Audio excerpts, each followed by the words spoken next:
신앙생활을 오래 하시는 분들에게는 하나님은 살아계십니다. 하나님을 내가 사랑합니다. 주님이 우리와 함께 하고 계십니다. 이렇게 고백하는 것은 사실 크게 어려운 일은 아닙니다.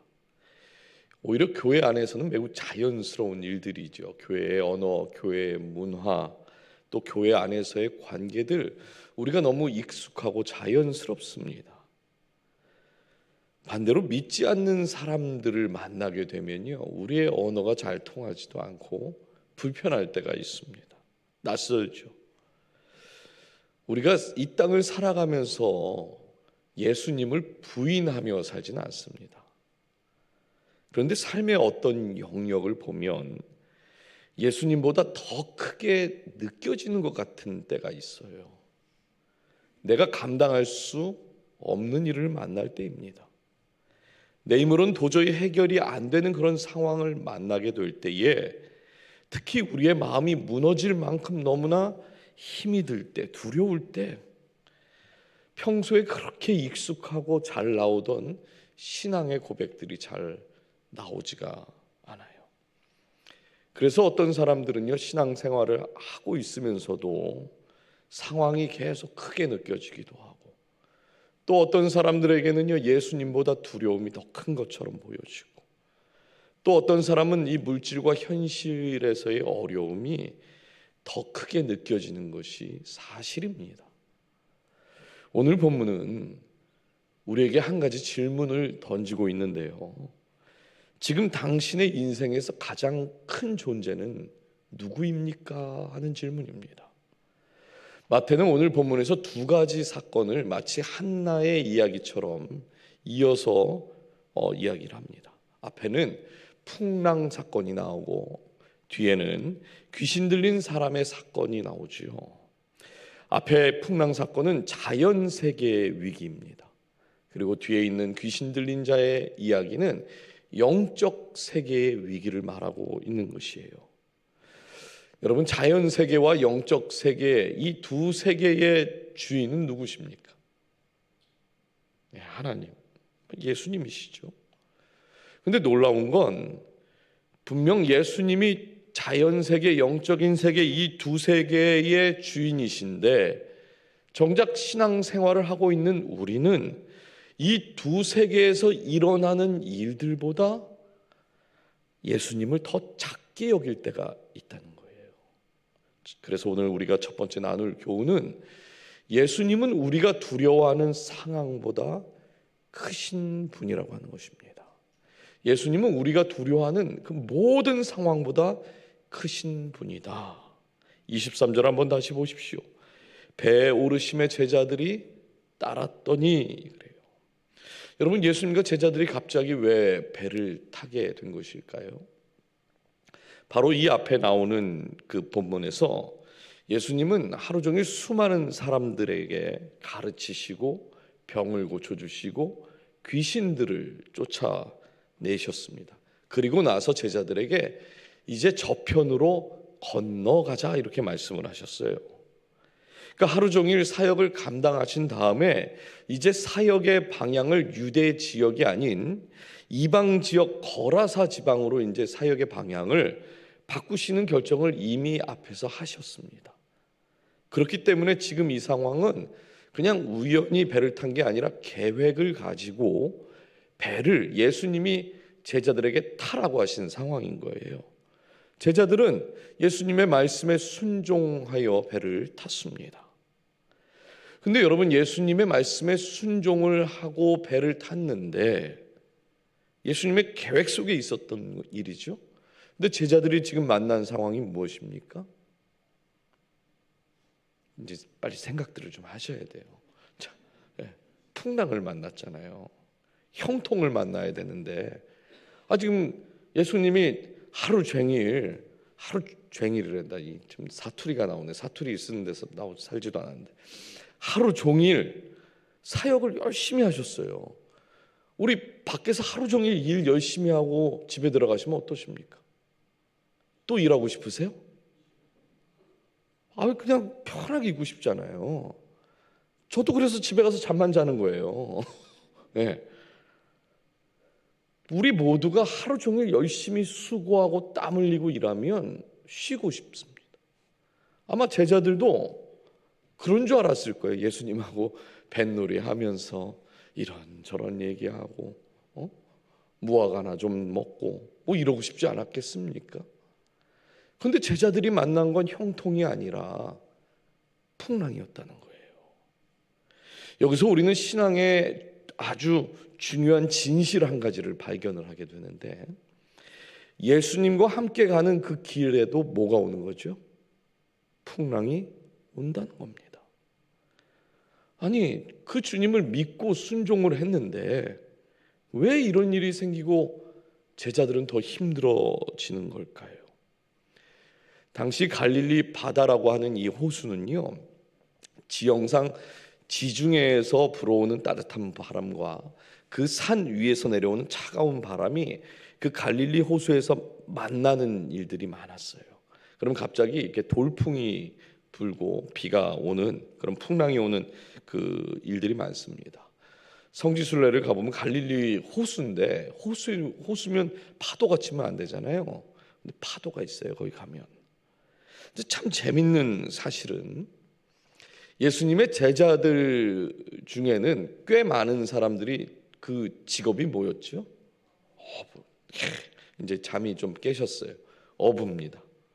그러면 지금 이 갈릴리 지역에서 물고기 잡던 그 어부 출신의 제자들은 지금 이 상황을 예상을 못하는 상황입니까? 그 종종 있었던 일들이에요.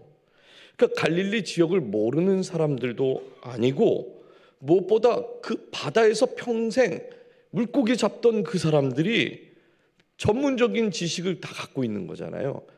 지금 돌풍이 불고 올 것, 바람이 좀 이쪽에서 따뜻하고 찬바람이 오면 좀 있으면 바다에 문제가 생기겠는데 배 나가면 안 되겠다. 다 뱃사람들은 그거 충분히 알 수 있는 거거든요. 그러니까 전문적인 지식과 경험이 있는 사람들이 그 배 안에 타고 있는 겁니다. 근데 이 장면이 매우 특이하면서도 재밌는 것은, 풍랑이 지금 와서 금방이라도 지금 배가 뒤집힐 것 같은 이 상황 속에서 딱 한 사람, 예수님 뭐 하고 계세요? 주무시고 계세요. 주무시고. 그리고 예수님보다 바다에 대해서 전문가인 제자들이 25절에서 뭐라고 그럽니까? 그 제자들이 나와 깨우며 이르되 주여 구원하소서 우리가 죽겠나이다. 여러분, 이 장면이 저는 참 놀랍습니다. 아니, 자신들의 실력을 가장 잘 보여줄 수 있는 그 장소에서 통제 불가능한 상황을 만나버리니까 전문적인 지식이 아무 소용이 없어요. 그냥 두려워서 어쩔 줄을 몰라 합니다. 제자들은 지금 다 죽겠다고 난리인데 심지어 예수님은 어떻게 그 상황에서 주무실 수 있으실까요? 이 말이 안 되죠. 여러분, 이 장면이 어쩌면 신앙생활을 하면서 가장 힘들 수 있는 장면인 것 같아요. 우리의 삶 속에서도 내가 통제가 안 되는 그런 상황을 만났을 때 주님이 주무신다고 한번 생각해 보십시오. 어떠실 것 같습니까? 왜 바로 우리의 문제에 개입하지 않으십니까? 왜 주님 지금 내 마음에 대고 위험하다고 빨리 피하라고 이렇게 하라고 말씀하시지 않으시는 걸까요? 우리가 인생의 풍랑을 만났을 때 가장 힘든 것은요, 풍랑 자체보다 하나님이 내 문제 가운데, 내 상황 가운데 아무 말씀 안 하실 때입니다. 침묵하고 있는 거예요. 기도했는데 달라지는 게 없고, 말씀을 붙잡았는데 상황은 그대로이고, 믿음을 지키고 순종을 하는데 문제가 사라지지 않는다면 오늘 이 말씀처럼 예수님이 주무시는 것 같은 그런 느낌을 우리도 받게 되는 것이죠. 지금 누가 봐도 죽을 것 같은 위기입니다. 뭐 지금처럼 배 위에 뭐 이렇게 지붕도 있고 화장실도 있고 뭐 이런 배라면 좀 비 좀 피하자 그러면 될 텐데, 지금 이 배는 그런 배가 아니에요. 모타가 달린 배도 아닙니다. 파도가 넘쳐서 배 안으로 들어오면 어떤 제자들은 계속 그거 푸고 있었을 거예요. 물을 퍼서 밖으로 내보내고 그냥 비바람은 계속 때리고 있고 바람은 흔들리고 앞에 지금 우리가 동쪽으로 가고 있는지 서쪽으로 가고 있는지 도무지 방향을 못 잡고 있었을 겁니다. 그런데도 예수님은 전혀 놀라지 않으세요. 왜 그럴까요? 지금 이 거센 풍랑도 예수님이 통제할 수 있는 사건이기 때문에 그렇습니다. 사랑하는 여러분, 우리는 늘 상황 속에 있어요. 문제 안에 있습니다. 그래서 상황 속에 있다 보니까 우리의 삶에 닥치는 그 모든 것들이 문제라고 생각하면 다 문제인 거예요. 반대로 우리가 주님과 늘 가까이 있을 때는요, 가깝다고 느낄 때는 똑같은 상황 속에 있는데도 문제라고 느껴지지 않을 때가 있어요. 늘 우리가 상황 속에 있지만 분명한 게 뭡니까? 예수님은 항상 상황 위에 계시다는 겁니다. 이것을 우리가 잊지 말아야 돼요. 지금 제자들이 가장 큰 실수가 뭡니까? 제자들이 한 실수. 배를 타기 전까지 제자들이 하루 종일 경험한 게 뭐예요? 본 게 뭡니까? 예수님이 병 고쳐주신 거예요. 귀신을 쫓아내신 겁니다. 그리고 나서 제자들과 함께 배를 타셨는데 병 고치고 귀신 쫓는 건 이거 아무나 하는 겁니까? 아무나 하는 거 아니잖아요. 그런데 예수님 지금 주무시고 계신다? 그럼 어떻게 생각해야 되는 게 당연한 건가요? 아, 우리 예수님이 이것도 그냥 뭐 금방 해결하실 수 있는 문제인가 보다 해야 되는데 지금 뭐라고 얘기하는 거냐면 예수님 지금 우리 다 죽게 생겼는데 잠이 오십니까 지금? 이렇게 말하는 거예요. 제자들의 이 말 안에는 풍랑이 예수님보다 더 지금 크다고 이야기를 한 겁니다. 그래서 예수님이 깨어나신 후에 바로 풍랑에게 이야기한 게 아니라 누구에게 먼저 이야기하죠? 제자들에게 이야기해요. 26절 한번 보세요. 예수께서 이르시되 어찌하여 무서워하느냐 믿음이 작은 자들아 하시고 곧 일어나사 바람과 바다를 꾸짖으시니 아주 잔잔하게 되거늘. 여러분 지금 문제는 풍랑이 아니라 뭡니까? 예수님을 풍랑보다 작게 여기는 그 믿음이 문제라고 말씀을 하세요. 오늘 이 말씀은 우리의 삶에 정말 중요한 교훈을 주는 말씀입니다. 앞에서도 우리가 말씀드렸지만 우리가 어디 가서 예수님 부인하면서 살지 않습니다. 평소에 예배 잘 드려요. 믿음의 고백도 잘합니다. 하나님을 믿는 믿음도 있고 순종도 잘해요. 꽤 잘하는 편이라는 거죠. 그런데 우리의 삶에 아무런 예고도 없이 풍랑이 찾아올 때가 있습니다. 1년 52주 목사님 저는 예배 빠진 적 없어요. 수요일, 토요일 새벽 목장 모임 교회에서 하라고 하는 거 저 다 순종했습니다. 이러면 순종한 거잖아요. 믿음 있는 거 아닙니까? 믿음이 있고 순종도 하는데 왜 자꾸 힘들어지냐고요. 기도하라고 그래서 기도 열심히 하는데 내 상황이 점점 더 어려워지고 있다면 그때 안 묻는 게 이상한 거죠. 주님, 지금 상황 모르십니까? 지금 주무실 때인가요? 나 급해요. 왜 빨리 내 문제에 개입하지 않으시는 겁니까? 사랑하는 여러분, 이렇게 묻는 것이 잘못된 게 아니라 오늘 본문이 저와 여러분에게 이렇게 묻는다는 거예요. 맞다, 그 상황이 찾아왔을 때 풍랑이 큰지 예수님이 더 큰지 그걸 지금 묻고 있는 거예요. 성경에서 바다는 혼돈과 두려움의 상징입니다. 이스라엘 사람들에게 바다는 통제 불가능한 상황이에요. 그런데 예수님께서 그 혼돈과 두려움의 대상, 통제 불가능하다고 생각되는 그 영역을 오늘 꾸짖으시니까 어떻게 됐어요? 잠잠해져요. 잠잠. 풍랑도 예수님께 순종을 합니다. 마찬가지예요. 우리가 두려워하는 그 어떤 순간, 어떤 상황도 예수님의 통제 밖에 있는 것이 없다는 것이죠.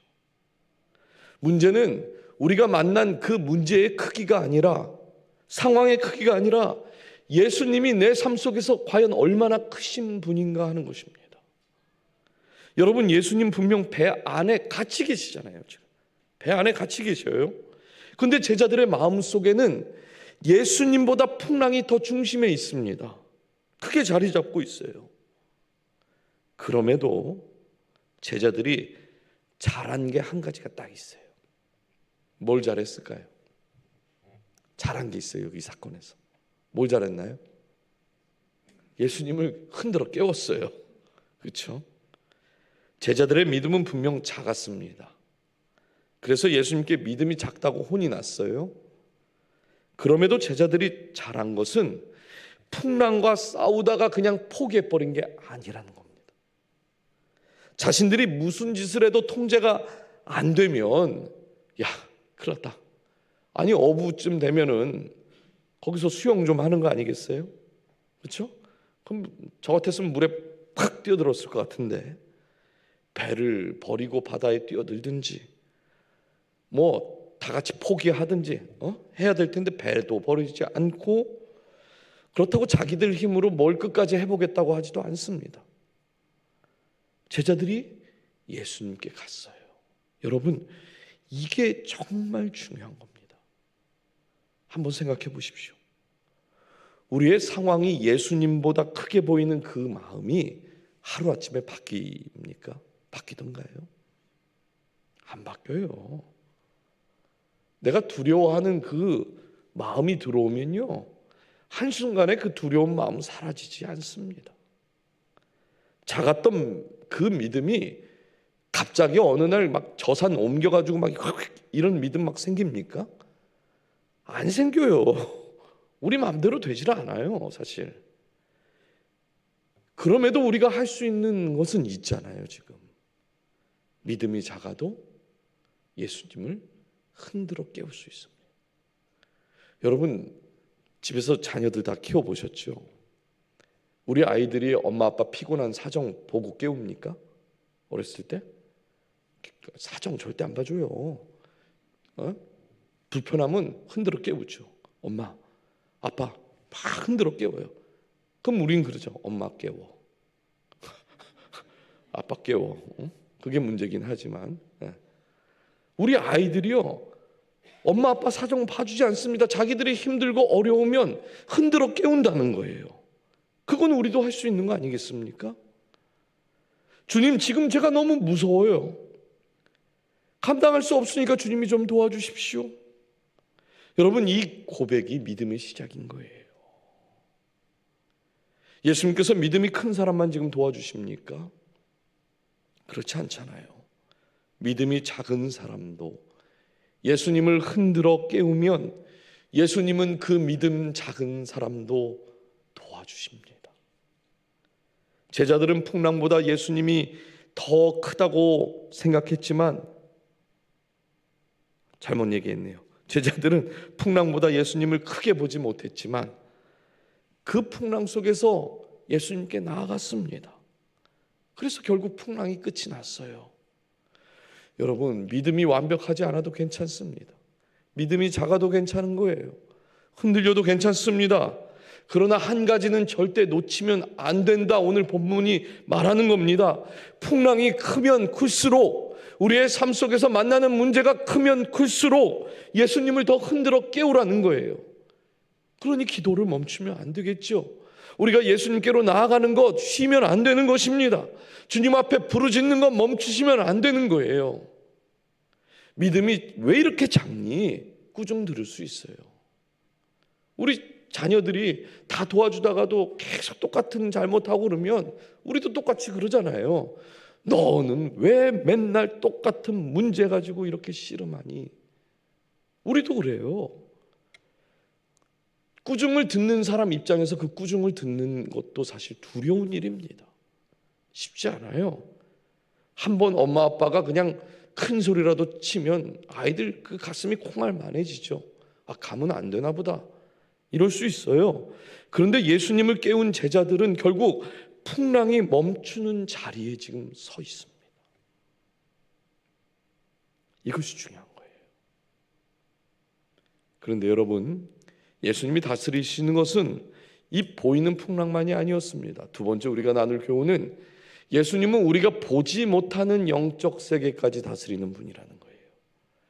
이렇게 풍랑 사건이 끝이 난 다음에 예수님께서 제자들과 거라사 지방에 이제 도착을 하게 됩니다. 이곳은 유대 지역이 아니라 이방 지역이었어요. 환경도 다르고 문화도 다르고 분위기도 다 달라요. 그리고 이곳에서 제자들이 만난 장면은 바다 위의 풍랑보다 더 어쩌면 무서운 장면입니다. 무덤 사이에 사는 사람들이 있어요. 귀신 들린 사람이랍니다. 28절 후반부를 보니까 그들은 몹시 사나워 아무도 그 길로 지나갈 수 없을 지경이더라. 귀신 들린 사람들이 얼마나 무서우면 사람들이 그 길로 지나가지를 못했어요. 저도요 비슷한 경험이 있습니다. 목사님 빨리 좀 와주시라고, 이상하다고. 그 집에 갔어요. 문을 여는 순간 한 발자국도 안에 못 들어갈 것 같은 두려움이 있습니다. 얼마나 무서운지 몰라요. 예. 정말 무섭습니다. 싸나워요. 예. 힘이 왜 이렇게 장사인지. 그래서 제가 제일 먼저 도착을 했어요. 들어가지도 못하고 밖에서 다른 목사님들이 올 때까지 기다렸던 경험이 있습니다. 여러분, 이것은 단순한 병든 사람의 이야기가 아니라 어둠의 권세 아래 완전히 붙잡혀 있던 사람들이 오늘날에도 있습니다. 마태는 왜 이 두 사건을 붙여서 이야기를 했을까요? 분명 풍랑은 보이는 삶의 위기인 거예요. 반면 귀신은 보이지 않는 위기를 말합니다. 그러니까 우리의 싸움에는 눈에 보이는 싸움만 있는 것이 아니라 눈에 보이지 않는 싸움이 있다는 거죠. 우리는 건강에 대한 문제는 눈에 보이기 때문에 알지만 마음에 묶여 있는 것, 마음이 병들 때는 잘 보지 못합니다. 우리는 환경의 어려움은 알지만 영적으로 압박을 받는 것 같고 자꾸만 우울한 감정이 드는 것 같고 이런 거 잘 몰라요. 그런데 귀신은요, 예수님을 먼저 알아봅니다. 29절 한번 읽어주실까요? 시작.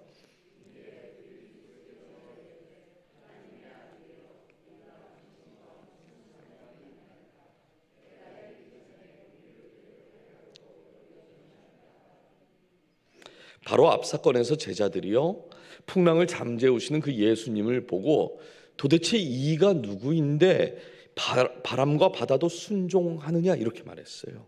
그러니까 제자들은 지금 아직 예수님을 다 알고 있는 것은 아니라는 겁니다.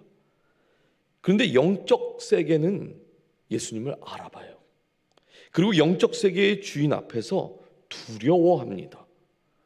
여러분, 이 장면이 우리에게 주는 메시지는 분명한데 예수님은 자연에 대한 그 권세만 가지고 있는 것이 아니라 영적 세계의 권세까지 다 가지고 계시는 분이다. 지금 이걸 말씀하고 있는 거예요. 근데 참 흥미로운 사실은, 그러면 이 귀신을 예수님이 만나면 일로 와봐, 한 대 쿡 때려줘야 되는 거 아닙니까? 싸워야 되잖아요. 싸워줘야 되잖아요. 예수님 싸우질 않아요. 그렇다고 뭐 살살 달래십니까? 달래지도 않습니다. 32절을 보니까 딱 한마디 하세요. 가라. 꺼지라는 거예요. 여러분, 예수님은 사단과 힘겨루게 하는 분이 아니라 어둠의 권세 잡은 그 사단까지도 예수님의 그 주권으로 다스리실 수 있는 분이다, 이렇게 말합니다. 사실 우리의 삶에도 그 영적인 그 어둠들, 아픔, 고통 있습니다. 여러분, 끊지 못하는 습관들이 있어요. 집에만 가면은, 미국은 잘 그런 게 없는 것 같은데 한국에는 금요철야를 갔다 오면 그렇게 홈쇼핑 매출이 올라간대요. 그 갔다 와서 TV를 보면서 홈쇼핑 거기서 이제 지름신이 임해가지고 계속 이렇게 물건을 산다는 이야기를 제가 들었습니다. 끊지 못하는 습관들이 있어요. 우리가 계속해서 반복되어지는 죄들이 있습니다. 마음 깊은 곳에 있는 우울과 절망, 분노, 중독, 우리의 눈에 쉽게 보이지 않는 문제들이 있다는 거예요. 그런데 성경이 우리에게 분명하게 말하는 것은 무엇인가? 우리의 싸움은 혈과 육이 아니다. 영적 실제가 있다고 분명히 말합니다. 보이지 않는 곳에서 우리를 어떻게 하면 넘어뜨리게 할까? 이것을 지금 계획하고 있는 영적 실제들이 반드시 있어요. 그런데 우리에게 좋은 소식이 있잖아요.